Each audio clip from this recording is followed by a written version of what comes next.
Sveiki. Šio pranešimo tema - saugumas, komforto zona, kurioje mes jaučiamės saugus, viskas tvarkoj, bet visgi kaip neužsnūsti, kaip neprarast budrumo. Ypatingai šiais laikais, kai saugumo iššūkiai tik tai auga. Tai iškart pasakysiu, kad šitas pranešimas yra ruoštas ne mano kolegos, Mindaugo Maraulo, IT paslaugų skyriaus vadovo. Deja, Mindaugas šiandien negalėjo pats asmeniškai šio pranešimo atlikti, tai pakvietė mane pranešėją, aš kartais juokauju, pakvietė atlikėjo rolį, sako, yra dainininkės ir yra atlikėjos. Tai šiuo atveju aš atlikėjas, pranešėjas būtų buvęs Mindaugas. Tai negaištant laiko, kodėl dabar apie tai kalbam, aišku, daug visur ir spaudoje ir kitoj žiniasklaidoj vis kalbama yra apie kibernetinės grėsmės. Tai iš tikrųjų nuo pat 18 metų, prieš pandeminių metų, kibernetinių grėsmių keliami nuostoliai, sudaroma žala augo dvigubai kurį laiką, po to truputį prilėtėjo ir planuojam, kad šiais 24 metais gali siekti 15 trilijonų JAV dolerių. Tokia suma sunkiai įsivaizduojama. Ir šitą sumą sudaro ne tik tai tiesioginė žala, reiškia, tas sumą sudaro ir įrankiai, priemonės, kurios yra diegiamos siekiant apsaugoti įmonių turtą, informaciją, taip pat žala, kuri visgi įvyksta, nesant tų priemonių arba tom priemonėm tinkamai nesuveikus. Tai čia yra pasauliniai duomenys ir ne vieną kartą turbūt jums jie matyti yra. Ar dabar visiems grėsia tie pavojai, kibernetinio saugumo iššūkiai ar ne? Tai galbūt geras pavyzdys. Mes kiekvieną mėnesį, gal net kiekvieną savaitę išgirstam apie kažkokius tai įvykusius su stambiom įmonėm, stambiom organizacijom ir galbūt toks kaip chrestomatinis atvejis, netgi į tokią pažangę, naujovišką, modernę įmonę kaip OpenAI, ChatGPT sukūrėja, net ir ta įmonė, nesugebėjo apsisaugoti ir jos duomenys buvo nutekinti. Buvo nutekinti dalis, tų chatboto pokalbių, dalis asmeninių duomenų, prisijungimo kredencialai. Tai tokios įmonės, net grandai nėra nuo tų dalykų apsaugoti. Ir aišku, galima sakyti, čia viskas už Atlanto, čia, žinot, čia GPT, čia labai tokia svarbus, labai matomi tokie gigantai, tokios organizacijos. Mūsų tai nelies, mes toli, mes kitoje Atlanto pusėje, o žinot, mūsų lentpjūvės verslas čia nelabai kam įdomus yra ir naudojame mes ne amerikoniškus produktus, ir nieko čia tokio mums neatsitiks. Bet Mindaugo paraštuose pavyzdžiuose labai aiškiai matosi, kad kaip tik susikoncentruota į lietuviškus pavyzdžius ir matosi, kad grėsmė yra ir mums. Ir kaip ten bebūtų, kaip mes besisaugotume ar nesisaugotume, vis tiek pakliūnam į žabangas. Ir štai kibernetinių incidentų dinamika Lietuvoje NKSC pateikta, tai matome, kad pastaraisiais 3 metus, 23 metų duomenų mes dar ruošiant šitą prezentaciją neturėjom, tiesiog laikosi apie 4000 tų incidentų, bet tai greičiausiai yra tik tai ledkalnio viršūnė. Supraskim, kad tai yra saugumo incidentai ir niekam nėra malonu apie tai pasakot, kaip ir aukštą išsilavinimą turinčiam žmogui pasakyti, o per durnumą sumokėjau, už kažkokį siuntinį, kurio net nebuvau užsisakęs, ar ten, kažkokį virdulį, kurio net nebuvau užsisakęs. Tai natūralu, kad tiek organizacijos nėra linkusios labai smarkiai pranešti apie joms pas jas įvykusius tuos incidentus. Tai galima būtų net pasakyti tokį dalyką, kad mūsų Blue Bridge'o saugumo operacijų centras kiekvieną mėnesį fiksuoja 4000 mėginimų laužtis. Vien pas mūsų, prižiūrimus klientus. Tai natūralu, kad tas skaičius tų incidentų iš tikrųjų yra didesnis ir čia matom tik tai dalį jo. Tai kokie tie Lietuvos kibernetiniai incidentai, kuo jie pasižymi? Tai čia iš pastarųjų duomenų, štai Ignitis patyrė programišių ataką, Ignitis On, elektromobilių krovimo stotelės. Ta sistema buvo nutekinta apie 20 000 klientų asmens duomenų. Per kibernetinę ataką Kauno technologijos universiteto duomenys buvo pardavinėjami tamsiam internete. Vilniaus universitetas irgi nukentėjo. AIVA Systems buvo minimas čia, reiškia, kad jų sistemų, reiškia, duomenys tiek vartotojų prisijungimai, bet vėliau paaiškėjo, kad tai buvo senesni duomenys, bet šį kartą senesni, o kitą kartą galbūt pasitaikys ir aktualūs. Tai kaip minėjau, Vilniaus universiteto projektų valdymo sistema, NATO susitikimo Vilniuje, viršūnių susitikimo metu be abejo, kad buvo padažnėję įvairūs bandymai įsiskverbti, reiškia įsilaužti į sistemas. Ir vienas iš tokių įdomesnių atvejų buvo, kai Panoramos prekybos centre buvo į garsinių pranešimų sistemą, vietoj to, kad skambėtų muzika, reiškia, buvo transliuojamas propagandinės žinutės. Tai reiškia, ir mus kabina, ir labai įvairius verslus, labai įvairias organizacijas, ne tik tokias, kaip ten, sakykime, bando laužtis į Krašto apsaugos ministeriją arba Valstybės saugumo departamentą, bet ir įvairius verslus, įvairias organizacijas, netgi, kaip vėliau matysime, atrodytų tikrai ne pirmajam šimtuke viešųjų įstaigų. Tai galbūt galim pereiti prie tos Lietuvos organizacijų incidentų atvejų analizę. Kai kurie atvejai yra iš ankstesnių metų, ten kokie 4 metai, gal ir daugiau, kai kurie pakankamai švieži. Kokiais principais rėmėmės, kai mes darėm šitą analizę? Tai principai buvo tokie, kad informacija visa surinkta yra iš viešų šaltinių, nesinaudoja jokiais gandais, jokiais pletkais. Analizuojama buvo incidentų įvykio priežastis, dėl ko tai įvyko, koks buvo atakos vektorius naudojamas, kokia patirta žala, čia be jokios abejonės reikėtų kažkokios žvaigždutės, nes kitą kartą netgi ir organizacija patyrusi žalą iš tikrųjų negali tos žalos tinkamai suskaičiuoti. Čia mes galbūt tik įvardinam tos žalos parametrus. Kartais, aišku, jeigu yra teismo sprendimas ir priteista arba ieškinys tam tikro dydžio yra pateiktas, tai galima vertinti eurais, kitais atvejais, tarkim, reputacinė žala yra sunkiai įvardinama. Bet kokios išmoktos pamokos gali būti iš to incidentų. Čia jau mes pateikėm tam tikras išvadas. Tai pirmas toks dažnas dalykas yra distributed denial of service atakos arba atakos, kuomet tam tikros organizacijos tinklalapis ar kažkoks tai portalas ar elektroninė parduotuvė yra iš didelio kiekio botų, reiškia užpilama, užtvindoma užklausomis, visiškai tokiamis nebaisiomis užklausomis, bet vien dėl jų kiekio tiesiog nesugeba susitvarkyti tinklalapis, nesugeba susitvarkyti sistema su tokiu kiekiu užklausų ir dėl tos priežasties tiesiog atsisako veikti. Ir nauji vartotojai negali prisijungti, net šviežinami, net naujinami puslapiai ir realiai paslaugos, kurios buvo teikiamos tame tinklalapyje, tame portale, toje institucijoje, jos tiesiog negali būti suteikiamos. Tai visa aibė lietuviškų įmonių buvo tokia masinė ataka DDoS, sutrikdė ir BNS naujienų tarnybą, City Service, Akropolį, Orlen Lietuvą ir netgi tokių organizacijų kaip Šaulių sąjunga, aiškiai, dėl visų saugumų susijusi. Tai tos svetainės buvo sutrikdytos, vienu metu visą tai įvyko. Įtarimas yra, kad iš Rusijos buvo, reiškia, ta ataka. Kaip nuo jų apsisaugoti? Čia galima būtų dar, tiesą sakant, pasižiūrėti iš tokio šaltinio kaip cyberconflicts.com, matosi lietuviškų, reiškia, DDoS atakų analizė ir joje matosi, kad ne vien tik tai portalai kažkokių organizacijų viešojo sektorių, bet, tarkim, ir autobusų stotis buvo bandoma užplūdinti, neaišku, kokiais tikslais finansų sektoriaus įmonės. Žodžiu, tikrai kur besi, ten yra galimybė patirti tokią ataką. Tai kaip nuo jų saugotis? Ko galim pasimokyti?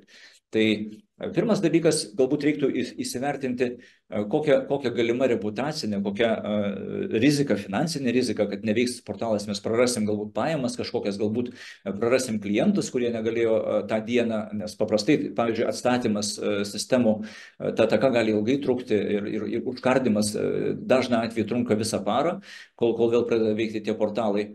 Tai tiesiog reiktų įvertinti, kiek mums tai kainuoja, ir kiek tada reiškia, mes natūralu būtų nesuinvestuoti į priemonės daugiau, negu kad patiriam žalą. Jeigu ten kažkoks retai naudojamas portalas, labai smarkiai saugoti nereikėtų, bet jeigu tai yra didelio miesto, pavyzdžiui, Vilniaus savivaldybės portalas, natūralu, kad reiktų labai smarkiai pagalvoti apie tai, kokią žalą patiria organizacija, kai tas portalas neveikia. Tai išeitis naudoti web aplikacijų ugnesinę arba web application firewall, kartais kaip WAF trumpinama, paslauga, viena iš labiausiai paplitusių ir populiariausių ir patikimiausių, tvirčiausių Cloudflare sprendimas. Ir tikrai siūlom šitą dalyką ypatingai didesnėm organizacijom naudoti arba tiesiog specifinį antidos sprendimą, kuris leistų užkardyti, reiškia, tokių atakų žalą.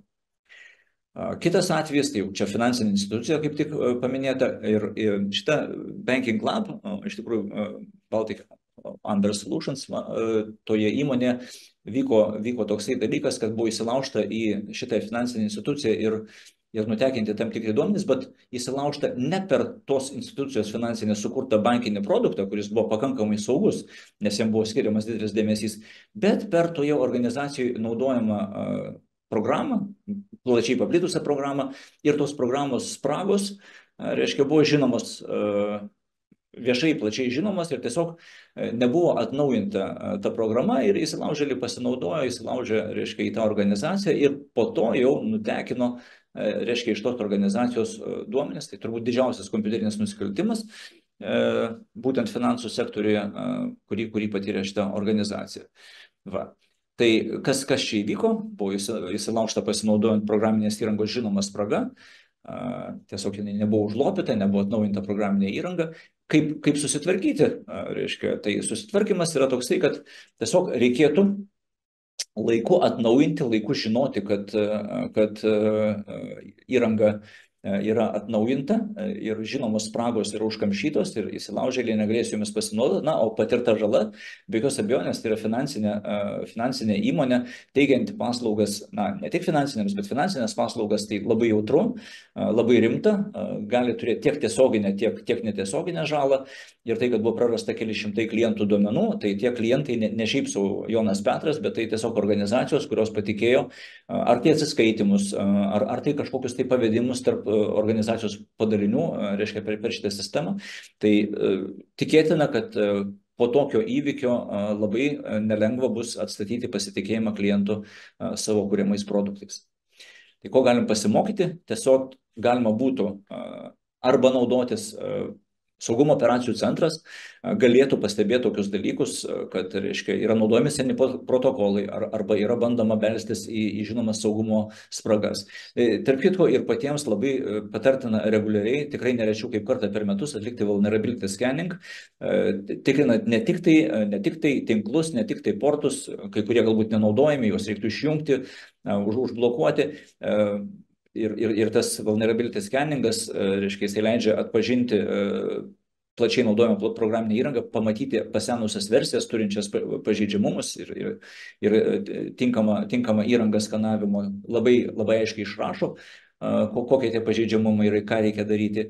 Arba ir saugumo auditus, arba tos vadinamus pentestus, kuomet bandoma įsilaužti, reiškia, etiški hakeriai bando išlaužti sistemą, bando įvairius variantus, ir dažną kartą reiktų pasakyti, kad turbūt didesnė dalį organizacijų visgi pavyksta įsilaužti ją, negu kad nepavyktų to padaryti.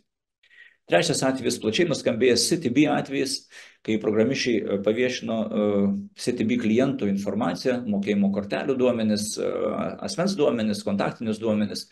Kaipgi tai įvyko? Tai įsilaužta buvo skenuojant tinklą ir atradus viešai naudojamam, reiškia, public cloud'e užšifruotą duomenų bazės rezervinę kopiją. Ta rezervinė kopija greičiausiai koks tai administratorius kokiam nors developeriui buvo davęs testavimui, reiškia, tas galbūt kūrėjas pasiėmė tą duomenų bazės kopiją, pasidėjo pas save, tačiau ta viešai padėta kopija taip ir buvo pamiršta. Na, teisybės dėlei reikia pasakyti, kad ta kopija buvo užšifruota, tačiau šifruota tokiu lengvu algoritmu, kuris praėjus kiek tai laiko, reiškia, galėjo būti lengvai atkoduotas, ir ta bazė buvo atkoduota, ir tie duomenys pasklido. Ir čia, sunku su kuo nors palyginti, bet čia tas pats būtų kaip brangų dviratį kažkur tai palikti laukuose, arba netgi neprirakinta kažkur tai prie parduotuvės palikti. Natūralu, kad tie, kas ieško, blogiečiai suranda tokius dalykus. Tai kokia patirta žala buvo? atskleista virš 100 000 vartotojų duomenis. Valstybinė duomenų apsaugos inspekcija skiria kiekvienam vartotojui po 1 eurą matyti. Negana to yra ieškinys iš klientų gautas, jis tebenagrinėjamas ir ieškinys yra mano žiniomis yra kur kas didesnis negu valstybinė duomenų apsaugos inspekcija skiria. Ir tiesą sakant, buvo padaryta tokia reputacinė žala CTB. Aš tiesiog net manau, kad Bolt Drive'ui galbūt buvo net lengviau ateiti į Lietuvos rinką, kuomet CTB, reiškia, buvo parblokštas štai šito saugumo incidentų. Ko galim pasimokyti, tai kad skirti visgi dėmesį IT infrastruktūros priežiūrai, ne tik IT infrastruktūros, bet ir to, kaip yra kūriamos sistemos, kaip jos yra įvedamos į eksploataciją, tiem procesam, kad neatsitiktų tokių dalykų.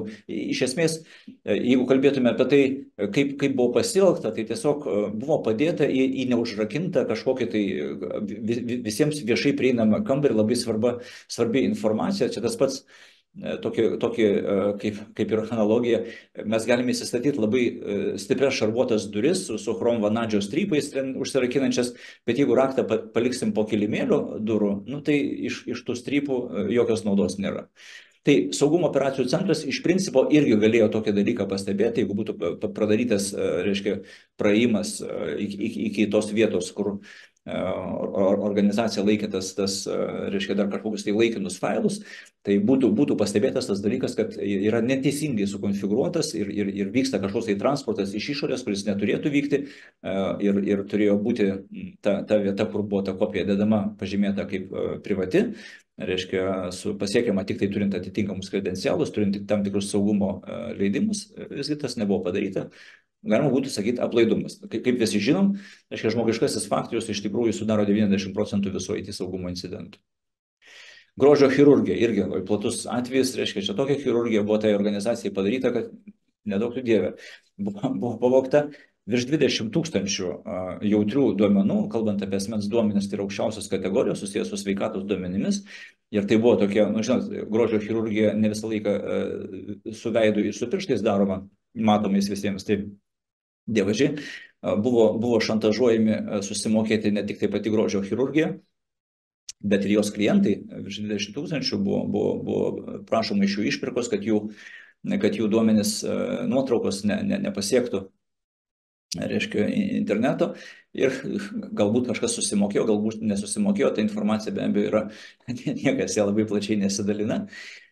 Ir kas čia įvyko, pasinaudota buvo, kad į klientų bazę buvo įsilaužta buvusio darbuotojo, tiesą sakant, pasinaudojus net ne buvusio, o dar kito darbuotojo duomenimis prisijungimo, kas reiškia, kad tiesiog buvo nevaldomi prisijungimo duomenys tinkamai ir tas dalykas netgi buvo nepastebėtas.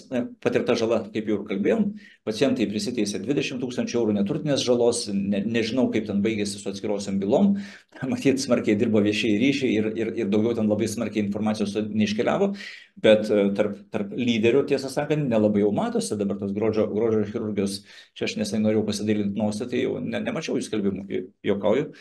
Va, tai reputacinė žala, dievaži, buvo padaryta tikrai nemaža.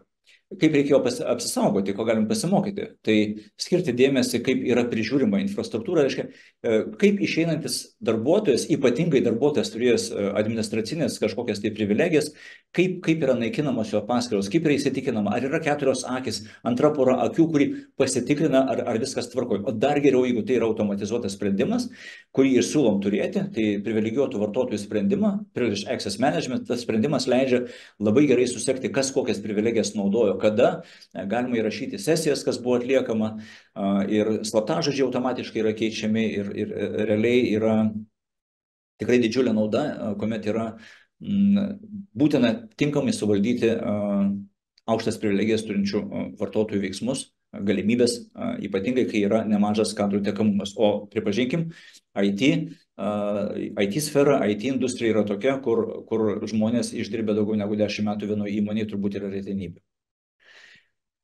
Ir 5. atvejis, pats turbūt naujausias iš visų, kuomet nusikaltėliai, reiškia, užšifravo Vilniaus rajono savivaldybės įvairių sistemų, beveik visų sistemų duomenis, ne tik tai duomenis, bet ir atsarginės kopijas. Čia tai labai toks svarbus momentas, net mano supratimu, organizacija praradusi savo duomenis, iš tikrųjų šiais laikais beveik neturi galimybės funkcionuoti toliau. Na, Vilniaus rajono savivaldybė neturėjo kur dėtis, jinai atsistatė dalį sistemų, dalį duomenų be abejo prarado, atsistatė iš senesnių, neaktualių kopijų. Tai man dar prisimena toksai dalykas iš 2001 metų rugsėjo 11, reiškia, kai pradžioj griuvo turbūt šiaurinis, po to pietinis pasaulio prekybos centro bokštai.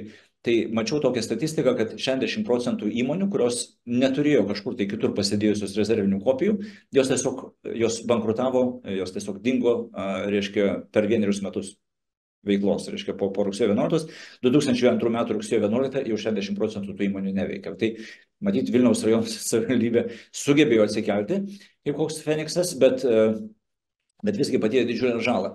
Ištisom savaitėm neveikia pašalpų mokėjimo sistema, ten be abejo naujų prašymų negalėjo priimti sistemas, tiesiog jos popieriniu būdu buvo tvarkoma. Nėra paskelbta, nes dar NKSC tebevykdo tyrimą, bet spėjam, mūsų ekspertai spėjo, kad buvo įsilaužta per kredencialų vagystę. Greičiausiai kokie nors silpni slaptažodžiai, koks nors ten, pavyzdžiui, ruduo 2023 ir to užteko. Kokia ta žala? Tai iš esmės savaitę, čia lengvas pasakymas, buvo sutrikus organizacijos veikla. Ten rašė visą spaudą apie tai, kai kurių sistemų atstatymas užtruko kur kas ilgiau negu ta 1 savaitė. Tai galite įsivaizduoti, kiek žmonės pervargo pačioje organizacijoje ir koks pasitikėjimas Vilniaus rajono savivaldybės gyventojų buvo šita organizacija ir jos teikimų paslaugom. Ko čia galima pasimokyti, kad būtina daryti reguliariai atsarginių duomenų, reiškia, atsarginės duomenų kopijos, bet nepakanka daryti kopijas, būtina įsitikinti, kad tas kopijas galima atstatyti. Kitą kartą nereikia jokio užšifravimo, jokių įsilaužėlių. Yra žinomas ne vienas atvejis, kuomet organizacijos nesugeba atstatyti tų duomenų arba nesugeba atstatyti per priimtiną laiką. Tai yra iš esmės akies vyzdys organizacijų, jeigu kalbėt apie IT, jeigu sugebi išsaugoti savo rezervinės kopijas, didžiulė tikimybė, kad susitvarkės su 90% tavo kylančių grėsmių. Tai čia yra esminis dalykas, nebereikalo į pabaigą padėtas. Arba, aišku, įdėti galima ir naujos kartos apsaugos Event Detection and Response, reiškia, sprendimus, kurie pastebi tokius bandymus ir yra kiti sprendimai, kurie tos vadinamos nepakeičiamos kopijos, impermutable kopijos, reiškia, kurios neleidžia jau padarytos rezervinės duomenų kopijos niekaip kitaip pakeisti. Tai yra specialūs, taip, jie nepigūs sprendimai, bet turbūt jų kaina yra mažesnė negu kad sumokėjo Vilniaus savivaldybė. Tai kaipgi neprarasti to budrumo? Tai šitie nagrinėti atvejai ir tie nagrinėti vektoriai, kurie buvo, jie visi yra būdingi ne tik Lietuvai, bet ir bendrai statistikai. Tai tie visi 4 dalykai, reiškia, didosinės atakos, kuomet didžiulis kiekis perteklinių piktybinių kenkėjiškų užklausų užpuola, reiškia, tam tikrą informacinį išteklį, tam tikrą informacinį servisą, jos yra užkardomos, yra priemonės, kurios tą leidžia padaryti, tiesiog jas reikia taikyti ir be abejo reiktų išsibandyti jas. Kaip jos veikia. Programinės įrangos pažeidžiamumas, tai be abejo visi naudojam tam tikrus produktus, kurie yra populiarūs, paplitę ir vartotojams lengviau su jais, darbuotojams lengviau su jais dirbti, kai tai yra populiarūs produktai. Na, o populiarūs produktai turi pažeidžiamumus, kurie yra plačiai žinomi. Tai paprasčiausias būdas susitvarkyti, tai turėti tinkamai veikiančius IT infrastruktūros priežiūros procesus, kurie atnaujina naudojama programinė įranga, uždengia tuos pažeidžiamumus, tas skylės, plyšius ir be abejo testuotis, žiūrėti, atlikti tuos pažeidžiamumo skenavimus, vulnerability scanning, atlikti laiks nuo laiko įsilaužimo testavimą, pentestus liaudyje vadinamais ir tai padeda apsisaugoti. Kredencialų vagystė, tai silpni slaptažodžiai, perdavinėjami lapeliais vieno vartotojo kitam prisijungimai ir panašus dalykai. Tai ten, kur yra svarbu, tiesiog be normalaus veikiančio sprendimo, to PAM, privilegijuotų prieigos valdymo sprendimo, greičiausiai tas klausimas nėra tinkamai išsprendžiamas. Na ir netinkama IT infrastruktūros priežiūra, netinkamai veikiantis procesai irgi yra ta 4. dedamoji, 4. banginis, per kurį įsilaužėliai labai dažnai siekia ir padaro tą žalą. Tai Dar vienas toks tarsi visus šitos dalykus apjungiantis dalykas yra saugumo operacijų centras, kuris gali, stebėdamas visus keturis reiškia, visas tas keturis aspektus, surinkdamas informaciją iš visų, derindamas tarpusavį, gali pastebėti vykstančius įsilaužimus, ar įvykusius įsilaužimus, ar netinkamai veikiančias saugumo priemonės ir gali pasiūlyti, kaip tą pažeidžiamumą arba vykstantį incidentą, kaip jį užkardyti, kaip jį sustabdyti. Tai noriu pasakyti tokį dalyką, kad štai šitie 4 dalykai, jeigu susitvarkysim su jais, greičiausia, kad pavyks 10-eriopai sumažinti riziką kylančią organizacijai dėl kibernetinių incidentų, kaip kad statybose šalmo dėvėjimas ir apsaugos priemonių, tinkamas inventorius ir blaivumas darbe. Yra tyrimai, kurie rodo, kad jie 10-eriopai sumažina mirčių statybose skaičių. Tiesiog tokie labai paprasti dalykai. Šalmas, akiniai, apsauginės pirštinės, batai ir tinkamai veikianti sertifikuota įranga, reiškia, ir tinkami procesai, reiškia, žmonės nebalansuotų ant sienos stovėdami 6. aukšte neprisisegę, visa tai labai smarkiai sumažina riziką. Tai čia toks NordVPN saugumo analitiko straipsnis buvo, kuriame jisai pagarsino 10 garsiausių asmens duomenų vagysčių Lietuvoje ir žadėjo tą straipsnį pakartoti po 2 metų, dabar jau būtų po 1,5 metų. Tai mano palinkėjimas jums, kad nepraraskit budrumo, pasistengkite atkreipdėmėsi į tuos dalykus, kurie čia pavardinti, ypatingai saugokit savo atsarginės duomenų kopijas, kitoj vietoj, kitoj media, padarykit taip, kad neįmanoma būtų online prieiti ir prie atsarginių kopijų. Ir tiesiog matyt, tai lems, ko jums ir linkiu, nepatekti į šitą sąrašą po 1,5 metų. Tai sėkmės jums darbuose, budrumo ir atsargumo. Iki.